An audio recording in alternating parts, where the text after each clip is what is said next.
नमस्कार दोस्तों, स्वागत है आपका कहानी झरोखा की एक और नई कहानी में। तो आज की कहानी भी हमें कोई ना कोई सीख देकर जरूर जाएगी। तो चलिए चलते हैं कहानी की ओर। एक नदी के किनारे उसी नदी से जुड़ा एक बड़ा तालाब था। तालाब में पानी गहरा होता है, इसलिए उसमें कई जीवों जैसे मछलियों का प्रिय भोजन जलीय पौधे उगते थे। ऐसे स्थान मछलियों को बहुत रास आते थे। उस तालाब में भी नदी से बहुत सी मछलियां आकर रहती थीं। अंडे देने के लिए तो सभी मछलियां उस तालाब में आती ही रहती थीं। वह तालाब लंबी घास व झाड़ियों द्वारा घिरा होने के कारण आसानी से नजर नहीं आता था। उसी में 3 मछलियों का एक झुंड रहता था।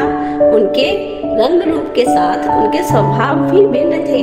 अनाया संकट के लक्षण मिलते ही संकट को टालने का उपाय करने में विश्वास रखती थी, जबकि रूही कहती थी कि संकट आने पर ही उससे बचने का प्रयत्न करना चाहिए। पृथ्वी का सोचना था कि संकट को टालने और उससे बचने की बात बेकार है। करने कराने से कुछ नहीं होता, जो किस्मत में लिखा है वह होकर रहेगा।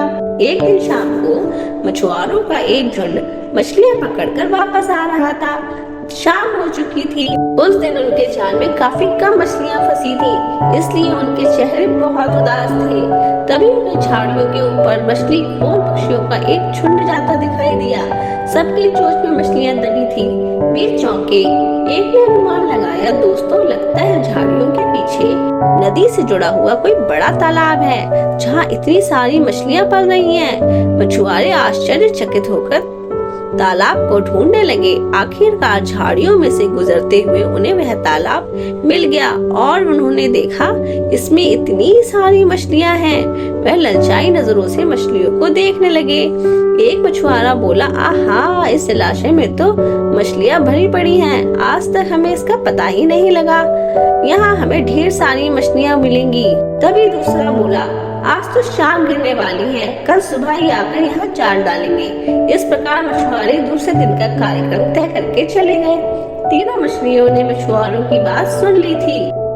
अनाया मछली ने कहा, साथियों, तुमने मछुआरों की बात सुन ली है। अब हमारा यहाँ रहना खतरे से खाली नहीं है। खतरे की सूचना हमें मिल गई है। समय रहते ही अपनी जान बचाने का उपाय करना चाहिए। मैं तो अभी ही इस तालाब को छोड़कर नहर के रास्ते नदी में जा रही हूँ। उसके बाद मछुआरे सुबह आए, जाल फेंके मेरी बला से। तब तक तो मैं नदी में कहीं बहुत दूर निकल जाऊंगी और सुरक्षित रहूंगी। पर वही मछली बोली, तुम्हें जाना है तो जाओ, मैं तो नहीं जा रही। अभी खतरा आया कहाँ है जो इतना घबराने की जरूरत है। हो सकता है संकट आए ही ना। हो सकता है उन मछुआरों का यहाँ आने का कार्यक्रम रद्द हो जाए। हो सकता है भूकंप आ जाए, बाढ़ आ जाए और उनका गांव ही नष्ट हो जाए। इसलिए उनका आना अभी निश्चित नहीं है। जब वह आएंगे तब की तब सोचेंगे। हो सकता है मैं उनके जाल में ही ना फंसूं। पृथ्वी ने अपनी भाग्यवादी बात कही, भागने से कुछ नहीं होने का। मछुआरों को आना है तो वह आएंगे, हमें जाल में फंसना है तो हम फंसेंगे। किस्मत में मरना ही लिखा है तो क्या किया जा सकता है। इस प्रकार अनाया तो उसी समय वहाँ से चली गई। पृथ्वी और रूही जलाशय में ही रही। तो मछुआरे अपना जाल लेकर आए और लगे जलाशय में जाल फेंकने और मछलियां पकड़ने। रूही ने संकट को आए देखा तो लगी जान बचाने के उपाय सोचने। उसका दिमाग तेजी से काम करने लगा। आसपास छिपने के लिए कोई खोखली जगह ही नहीं थी। तभी उसे याद आया कि उस तालाब में काफी दिनों से मरे हुए ऊंट बिलाव की लाश तैर रही है। वह उसके बचाव के लिए काम आ सकता है। जल्दी ही उसे वह लाश मिल गई। लाश सड़ने लगी थी। रूही लाश के पेट में घुस गई और सड़ती लाश की सुगंध अपने शरीर पर लपेट कर बाहर निकली। कुछ ही देर में मछुआरों के जाल में रूही फंस गई। मछुआरे ने अपना जाल खींचा और मछलियों को किनारे पर जाल से उलट दिया। बाकी मछलियां तो तड़पने लगी, परंतु रूही दम साध कर मरी हुई मछली की तरह पड़ी रही, ताकि मछुआरे को लगे कि वह मर चुकी है। अचानक ही मछुआरे की नाक में एक भपका सा लगा। उसने निश्चल पड़ी रूही को उठाया और सूंघा। आग ये तो कई दिनों की मरी मछली है, सड़ चुकी है। ऐसे बड़बड़ाकर बुरा सा मुंह बनाकर उस मछुआरे ने रूही को जलाशय में वापस फेंक दिया। रूही अपनी बुद्धि का प्रयोग कर संकट से बच निकलने में सफल हो गई। पानी में गिरते ही उसने गोता लगाया और सुरक्षित गहराई में पहुंचकर जान की खैर मनाई। अब बची पृथ्वी। अब पृथ्वी ने कोई भी कोशिश नहीं की अपनी जान बचाने के लिए और वह किसी मछुआरे के जाल में फंस गई। पृथ्वी ने अपनी जान बचाने की जरा भी कोशिश नहीं की। वह अभी भी भाग्य के भरोसे बैठी थी। उसे लगता था अगर मुझे जीवित रहना है तो कोई मुझे नहीं मार पाएगा और अगर मुझे मरना है तो कोई मुझे बचा नहीं पाएगा।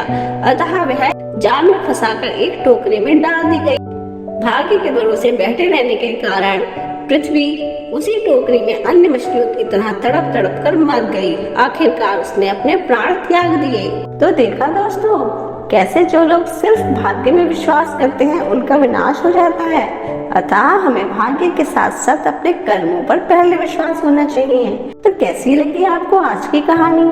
कहानी अच्छी लगी हो तो चैनल को लाइक और सब्सक्राइब कीजिए। Thanks for watching. मिलते हैं अगली कहानी में।